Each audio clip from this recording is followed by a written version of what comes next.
Hello students, मैं हूं पंकज बत्रा और आज के इस वीडियो लेक्चर में हम जो टॉपिक करने वाले हैं वो है कंज्यूमर इक्विलिब्रियम। हाँ जी, हमने पहले भी किया था।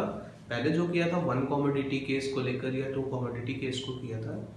आज जो हम करने वाले हैं वो है विद आईसी एनालिसिस, यानी कि इंडिफरेंस कर्व को एनालिसिस करते हुए। तो लास्ट हमने जो टॉपिक किया था वो था बजट लाइन यानी कि प्राइस लाइन, और एक सीखा था आईसी क्या होता है। तो सिंपल सी बात है, इंडिफरेंस कर्व और बजट लाइन का यूज करते हुए अब हम एक ऐसा पॉइंट लोकेट करेंगे जो अपने को दिखाएगा कि सर ये वाला जो पॉइंट है ना, ये कंज्यूमर के लिए बेस्ट इक्विलिब्रियम पॉइंट रहेगा। तो बस उसी पॉइंट को फाइंड करना और उसके अलावा और क्यों नहीं हो सकता, इस चीज को डिस्कस करते हुए हम इसको एनालिसिस करेंगे। काफी आसान टॉपिक है, तो ध्यान देंगे। सबसे पहले तो कंज्यूमर इक्विलिब्रियम रहेगा कहाँ? तो आईसी एनालिसिस पे कंज्यूमर इक्विलिब्रियम दरअसल होता गया है, मीनिंग वही रह जाता है, लेकिन बात यहाँ पे कैसे है कि consumer equilibrium refers to the optimum choice, कि वो अपनी एक ऐसी चॉइस करने वाला है। इतने सारे जो कॉम्बिनेशंस होते हैं ना, अलग अलग कॉम्बिनेशंस, ये वाला कॉम्बिनेशन बन रहा है, ये बन रहा है, ये बन रहा है, उनमें से कोई एक ऐसा कॉम्बिनेशन है जो उसको ऑप्टिमम चॉइस दिखाएगा ऑफ कंज्यूमर, अपने को कंज्यूमर की ऑप्टिमम चॉइस दिखाएगा। That provide him maximum satisfaction, और उसको क्या मिलेगा? ज्यादा से ज्यादा सेटिस्फेक्शन मिलेगा। उससे ज्यादा मिल नहीं सकता और उससे कम वो लेगा नहीं, हमें पता है ना। तो हम प्रॉपर्टीज का यूज करते हुए लॉजिकल आंसर देंगे इस चीज का काफी। तो ये सेटिस्फेक्शन फाइंड करने के लिए या इक्विलिब्रियम फाइंड करने के लिए अपने पास कितनी कंडीशंस है? दो कंडीशंस हैं कि दो कंडीशन फुलफिल होनी चाहिए। तो फर्स्ट कंडीशन है slope of IC is equal to slope of price line. दरअसल स्लोप होता क्या है? स्लोप क्या होता है? ढलान होता है। लाइक कैसे?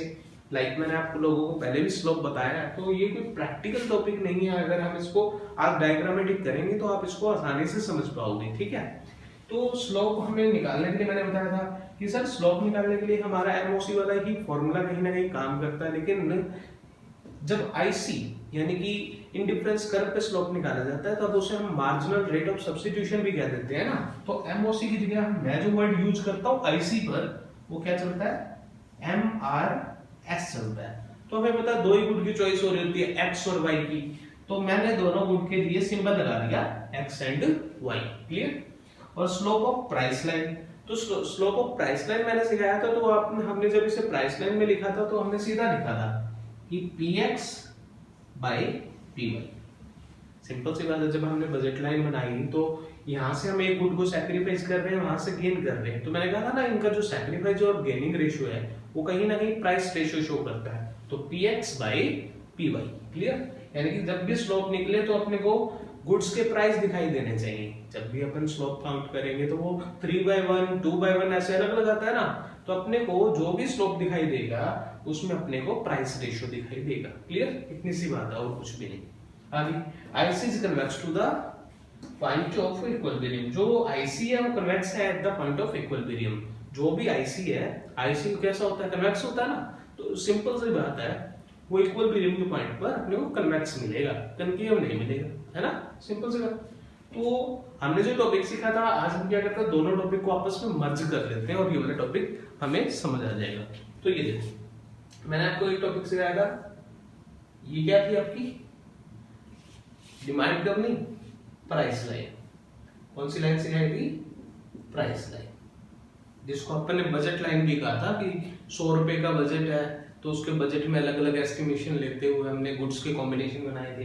तो यहाँ लिया था एक्स गुड और आपने एक साइड लिया था वाई गुड, है ना।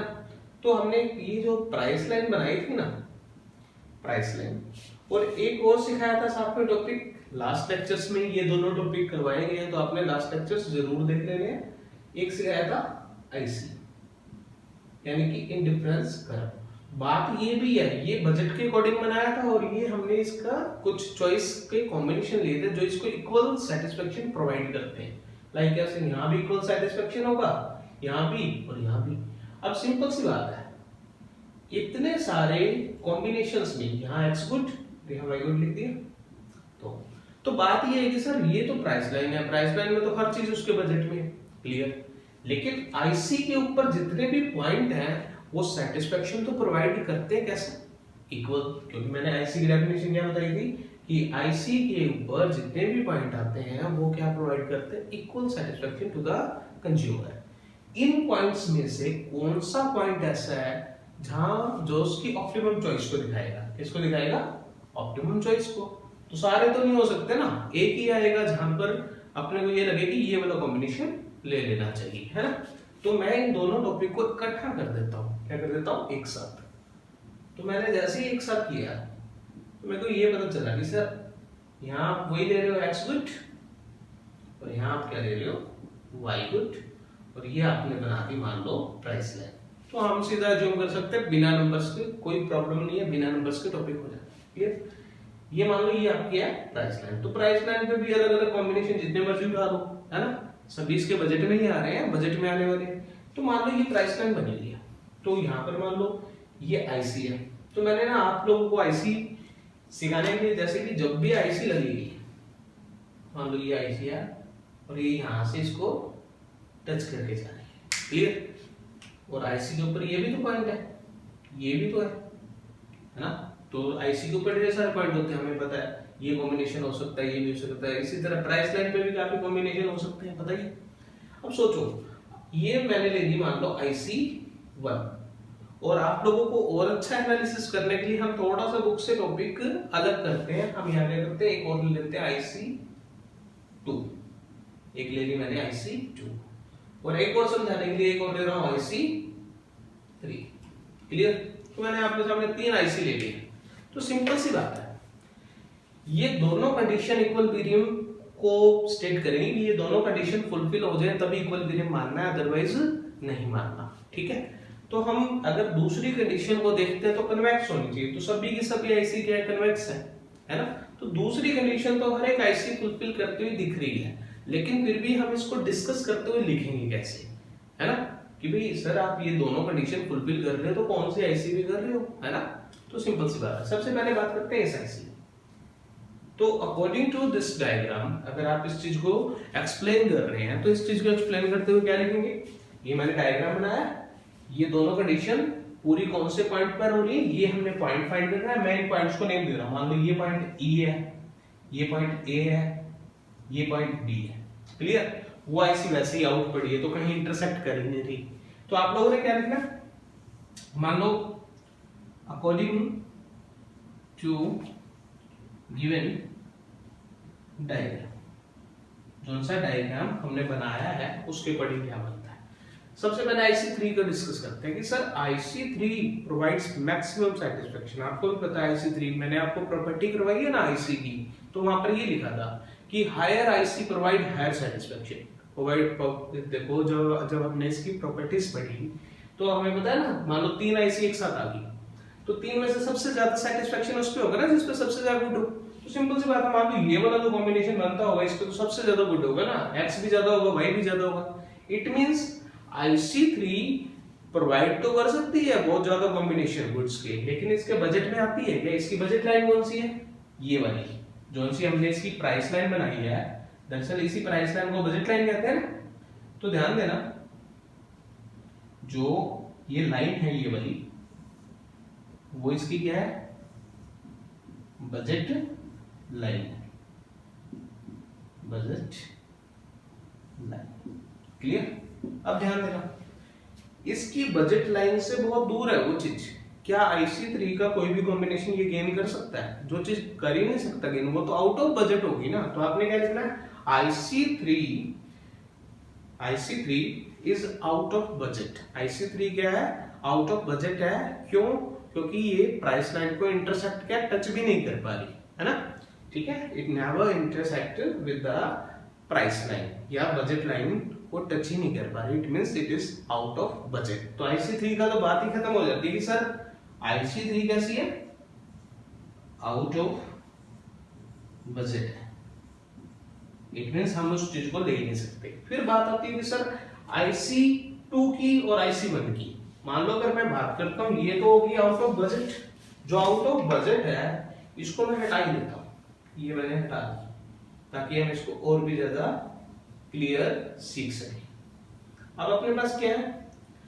IC1 है और IC2 है। तो आप लोग ध्यान से देखो कि सर IC1 है ना, वो सिर्फ प्राइस लाइन को एक ही पॉइंट पर इंटरसेक्ट करती है और उस पॉइंट का नाम आपने क्या दिया हुआ है, ई दिया हुआ है। क्या दिया हुआ है, ई। क्लियर। और जबकि IC2 है वो दो पॉइंट पर इंटरसेक्ट करती है। तो आपके पास आपको कई सारे लॉजिक है देने के लिए कि सर ई बेटर कॉम्बिनेशन है। बताओ क्यों? क्योंकि देखो ई कॉम्बिनेशन एक तो सिंगल पॉइंट ऑफ इक्विलिब्रियम है, क्योंकि स्टेबल होना चाहिए ना इक्विलिब्रियम। तो यहाँ तो वो पर्सन कंफ्यूज रहेगा कि सर ए लूं या बी लूं। तो IC2 कहीं ना कहीं कंफ्यूजन भी क्रिएट करती है, लेकिन IC1 एक ही सिंगल पॉइंट दे रही है, कौन सा, इक्विलिब्रियम का। क्लियर। और हमें क्या पता है कि सर IC1 दो कंडीशन पूरी करनी चाहिए ना। तो देखो ध्यान से, ये जो पॉइंट होता है ना, इस पॉइंट पर सिंगल पॉइंट है। क्लियर। तो इस पॉइंट पर अगर आप मैच करोगे नंबर्स को, जो भी नंबर्स को, तो आपको ये देखने को मिलेगा जो MRS XY, जो MRS निकलेगा यानी कि IC का अपॉर्चुनिटी, वो किसके इक्वल होगा, PX बाय PY। क्लियर। एक तो ये वाली कंडीशन यहाँ पर फुलफिल हो जाएगी, क्योंकि ये पॉइंट ऑफ आपका क्या है, पॉइंट ऑफ इक्विलिब्रियम है। ये पॉइंट ऑफ इक्विलिब्रियम है, इसको थोड़ा क्लियर लिखते हैं अलग से, ये आपका ई पॉइंट है। क्लियर। अब ध्यान देंगे, एक तो पहली कंडीशन यहाँ पे पूरी होती है। अब सर यहाँ पूरी क्यों नहीं होती और यहाँ पूरी क्यों नहीं होती? इन दोनों पॉइंट्स पर ही पहली कंडीशन पूरी नहीं होती, क्योंकि सीधी सी बात है, कौन सा इक्विलिब्रियम का पॉइंट होता है, एक तो स्टेबल होता है, सिंगल होता है। क्लियर। दो पॉइंट नहीं होते। क्लियर। वो लाइन कन्वेक्स जरूर है। अगर मैं बात करूं कि IC है वो कन्वेक्स तो है इक्विलिब्रियम की, वो दोनों की दोनों है, लेकिन बट आपने क्या बताना है, IC2 provides two points, sorry, price line intersect by IC2 at point B और एट पॉइंट, यहां पर मैंने पॉइंट A लिया, A और B। ठीक है। So there is a confusion, यहां पर एक कंफ्यूजन है for a consumer, for a consumer. Consumer के लिए क्या है, एक कंफ्यूजन है कि is there A is better और B, कि भी A बेटर है या B। दोनों के दोनों ही उसके लिए बेटर नहीं है, दोनों के दोनों उसके लिए बेटर नहीं है, क्योंकि पहली कंडीशन है वो ना इस पॉइंट पर फुलफिल होगी ना इस पॉइंट पर फुलफिल होगी। क्लियर। क्योंकि जब स्लोप इंटरसेक्ट करते हैं तब कंडीशन पूरी नहीं होती। जब जब ये स्लोप आपस में टच करके निकलते हैं ना आपस में, जैसे ये वाला पॉइंट है, ये टेंजेंट है, आपस में क्या है, टेंजेंट, मतलब कि टच करके जाता है ना। जब टच करके जाता है तब जो पॉइंट निकल कर आता है वहां पर क्या होता है, MRS PX by PY। Clear. तो पहली कंडीशन IC1 फुलफिल करता है, IC2 फुलफिल नहीं करता है। और जो सेकंड कंडीशन है वो क्या है, IC convex eight the point of equilibrium. क्या कैसा होना चाहिए, कन्वेक्स होना चाहिए। तो कन्वेक्स शेप कैसी होती है, जो ये शेप बनाई हुई है, ये कौन सी शेप है, कन्वेक्स। तो ये भी कन्वेक्स है, ये भी कन्वेक्स है, लेकिन दोनों कंडीशन कहां पे पूरी होती है, दोनों कंडीशन पूरी होती है IC1 पर, IC1 पर। तो आपने क्या लिखना है, ई point is the point of equilibrium. Clear. आप लोगों ने हर एक, पहले तो IC3 का डिस्कस किया कि वो आउट ऑफ बजट है, फिर आपने IC2 का डिस्कस करना है कि सर यहाँ पर दो पॉइंट ऑफ इक्विलिब्रियम है जहां पर फर्स्ट कंडीशन फुलफिल नहीं होती दोनों में से किसी भी पॉइंट पर। क्लियर। इसलिए हम इसको नहीं ले सकते इक्विलिब्रियम में। फिर आपने लेना है IC1, लास्ट में बात करनी है इस वाली IC की, और वहां पर क्या लिखना है कि सर जो फर्स्ट पॉइंट है सिर्फ सिंगल पॉइंट ऑफ इंटरसेक्शन है, जिसकी वजह से अपने को क्या पता चलेगा कि MRS PX बाय PY है। क्लियर। और दूसरी क्या बात पता चलेगी, सर ये कन्वेक्स है या नहीं है, तो आप इस कर्व को देख ही रहे हो कि ये कन्वेक्स टू ओरिजिन है। क्लियर। फिर एक और भी रीजन दे सकते हो, अगर आपको ये भी लगता है कि सर इनमें से ये बेटर होनी चाहिए, कई बच्चे ये कह सकते हैं कि सर IC2 ही बेटर है। एक बात बताओ, मैंने आपको बताया था ना, higher IC provide higher satisfaction. तो कोई भी कंज्यूमर को अगर कोई चीज ज्यादा मिल रही है तो ज्यादा वाली लेगा ना। तो IC2 पर जो कॉम्बिनेशन है वो, सॉरी IC1 पर जो कॉम्बिनेशन है, IC1 क्या है, हायर है किससे, IC2 से। तो एक और भी लॉजिक है कि IC1 ज्यादा कॉम्बिनेशन प्रोवाइड करेगी किससे, IC2 से। It means E is the point of equilibrium. Finally आप ये आंसर दे सकते हो, आपको जो रीजन देना हो वो रीजन दे सकते हो। आप दो IC प्लेस करेंगे और बढ़िया तरीके से रीजन दे सकते हैं, तीन चाहे तो तीन प्लेस कर लेंगे। क्लियर। लेकिन जो बेसिकली रीजन काम कर रहा है वो क्या है, higher IC provide higher satisfaction. यहां पर अगर देखा जाए तो IC1 IC2 से हायर है, और मेरे बजट में अगर कोई हाई चीज आ रही है तो मैं वही लूंगा ना। तो इट मींस कंज्यूमर कौन सा पॉइंट पर इक्विलिब्रियम पर होगा, ये पॉइंट उसकी ऑप्टिमम चॉइस को देखेंगे। क्लियर? यहाँ तक का टॉपिक होने के बाद एक बहुत ही इंपॉर्टेंट टॉपिक बताने जा रहा हूँ। वो इंपॉर्टेंट टॉपिक क्या है कि सर ये जो सा आपने 1 कमोडिटी, 2 कमोडिटी और आज जो सिखाया है वो कौन सा सिखाया? Consumer equilibrium with indifference curve analysis. इसके ना कुछ क्वेश्चंस आते हैं, यानी कि कुछ इसके वर्ड्स में हायर ऑर्डर थिंकिंग स्किल्स के कुछ क्वेश्चन आते हैं एस्टिमेशन को लेकर। तो वो क्वेश्चन किस तरह से होते हैं, लाइक मैं बात कर रहा हूँ, इस टॉपिक को हटा रहा हूँ।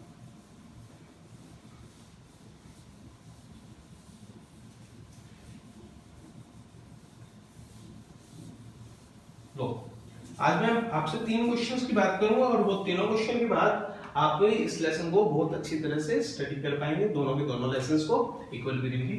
फर्स्ट ये है कि सर आपने ये करवाया था MUX by PX is equal to MUM। ये कहां करवाया था याद करो, तो ये मैंने आपको करवाया था सिंगल कमोडिटी केस में। तो सिंगल कमोडिटी केस में ये वाली कंडीशन करवाई थी ना। अगर मान लो क्वेश्चन इस तरह से आ जाता है कि सर ये जो चीज है ये चीज इससे ज्यादा है, तो बताओ कि कंज्यूमर कैसे बिहेव करेगा, इस कमोडिटी को बाय करेगा या बाय नहीं करेगा, मतलब इसे और खरीदनी चाहिए या नहीं खरीदनी चाहिए। तो सिंपल सी बात है, हमें ये पता है कि इक्विलिब्रियम जब तक नहीं होगा तब तक उसे कुछ तो करना पड़ेगा ना, या तो खरीदेगा या नहीं खरीदेगा। अब आप ये देखो, जोन सा उसे सेटिस्फेक्शन मिल रहा है, MUX मतलब कि सेटिस्फेक्शन से होता है ना, जो मार्जिनल यूटिलिटी उसे किसी भी गुड में मिलती है, वो चीज ज्यादा मिल रहा है, उसे सेटिस्फेक्शन क्या मिल रहा है? ज्यादा। अगर देखा जाए तो सेटिस्फेक्शन ज्यादा मिल रहा है, किससे मिल रहा है ज्यादा? उसे MUM से, मार्जिनल यूटिलिटी ऑफ मनी से ज्यादा मिल रहा है, जो उसने एक्सपेक्ट किया था, एक्सपेक्टेड, उससे क्या मिल रहा है? ज्यादा मिल रहा है। अब सोच के देखो, अगर अपने को किसी गुड का सेटिस्फेक्शन कम करना हो तो उसे और ज्यादा खाते होते हैं ना, यानी कि आप उसे और ज्यादा कंज्यूम करो तो अगली में अपने आप ही कम हो जाएगा। इट मींस अगर इन्हें बराबर करना है तो आपने आंसर देना पड़ेगा, क्या दोगे? The consumer consume more unit of good X, कि वो गुड X की और ज्यादा यूनिट यानी कि एडिशनल यूनिट कंज्यूम करेगा। कहते हैं क्यों करेगा? क्योंकि जब अगर अपन किसी चीज को यूज करते हैं तो उसका सेटिस्फेक्शन क्या हो जाता है? कम। तो कंज्यूमर कैसे करेगा? Consumer spend more on X good, वो X good पे और ज्यादा खर्चेगा। जैसे ही मैंने ये चीज और ज्यादा ली तो ये जो कॉलम होता है MUX वाला ये कम हो जाता है, तो ऑटोमेटिक ये कम होकर इतना कम हो जाएगा कि ये ज्यादा की बजाय इक्वल आने लग जाएगा। क्या आने लग जाएगा? इक्वल। क्लियर? बिल्कुल आसान सा है।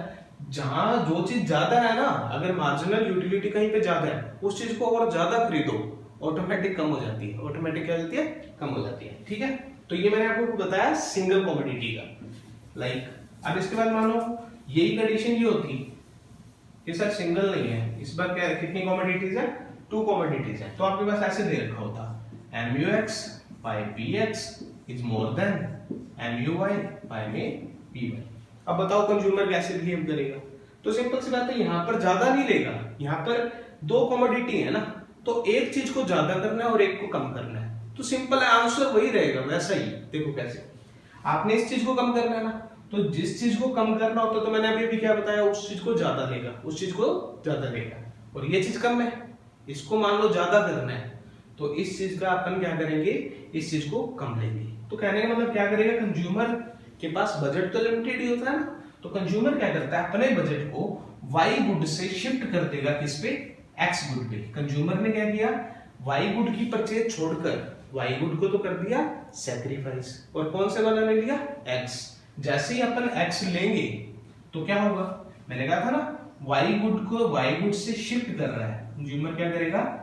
शिफ्ट कर देगा अपना expenditure from Y good to X good. Consumer क्या करेगा? वाई गुड को छोड़कर X गुड ले लेगा। इससे क्या होगा? जो गुड लेते हैं उसमें क्या हो जाता है? यूटिलिटी कम हो जाता है ना, तो ऑटोमेटिक क्या होगा? MUX बाय में PX वाला कॉलम ये तो कम हो जाएगा, और जो चीज सैक्रिफाइस किया है उसमें ज्यादा हो जाता है, तो MUY बाय PY, यहाँ वाली चीज तो बढ़ गई और यहाँ वाली कम होगी, ऑटोमेटिक क्या हो जाएगी? बैलेंस हो जाएगी। आगे आकर धीरे धीरे क्या हो जाएगी? बैलेंस। तो कंज्यूमर जब तक ये बैलेंस ना होने तब तक ये वाला काम करता रहेगा। क्लियर हो गया? ये मैंने आपको बताया टू कमोडिटीज का। क्लियर? इसके बाद आज वाली कमोडिटी का एडिशनल क्वेश्चन क्या बनता है आज वाले केस का, सॉरी, तो आज मैंने क्या करवाया, आईसी के साथ करवाया है। तो सिंपल सी बात है, आपने कंडीशन मैंने क्या बताई, मान लो ये है एमआरएस, ठीक है, X Y is more than px by p। Clear? इस कंडीशन को अभी समझाते हैं, देखो कैसे करना है। मान लो ये कंडीशन है, या फिर इसकी अपोजिट भी हो सकती है। इसकी अपोजिट हम थोड़ा सा नीचे लिख लेते हैं, mrs xy is less than px by py। तो इन दोनों केस में अपने को तो ये पता है कि सर बराबर तो करना ही होता है ना, जब तक दोनों में इक्वल का मार्क नहीं आएगा तो कंज्यूमर को अपने जो बिहेवियर है या अपने जो चॉइस है उसमें चेंज करना पड़ेगा ना। तो सिंपल सी बात है, वो चेंज कैसे करेगा? तो इस चीज को समझाने के लिए मैं आपके सामने इस डायग्राम को यूज कर रहा हूं एक बार, आगे के लिए आप हमेशा के लिए सीख जाएंगे। वो देखो क्या, दरअसल इसको समझाने के लिए मैं इस डायग्राम को कैसे यूज करता हूं, इस तरह से। इसको हटा देते हैं। दरअसल बात इस तरह से होती है, ये आपने बनाई, इस वाले पॉइंट पे क्या है, MRSXY is equal to PX by P। Clear? और इसके ऊपर वाले पॉइंट पे क्या होता है अगर, और इस वाले पॉइंट पे क्या होता है, जो ये ऊपर वाला पॉइंट होता है ना, यहाँ पर आपका MRSXY मोर देन होता है PX बाई PY से, ठीक है। और यहाँ क्या होता है, MRSXY लेस देन होता है PX बाई PY से। क्लियर? और यहाँ आपका कौन सा होता है, Y गुड, और यहां कौन सा गुड होता है आपका, x गुड।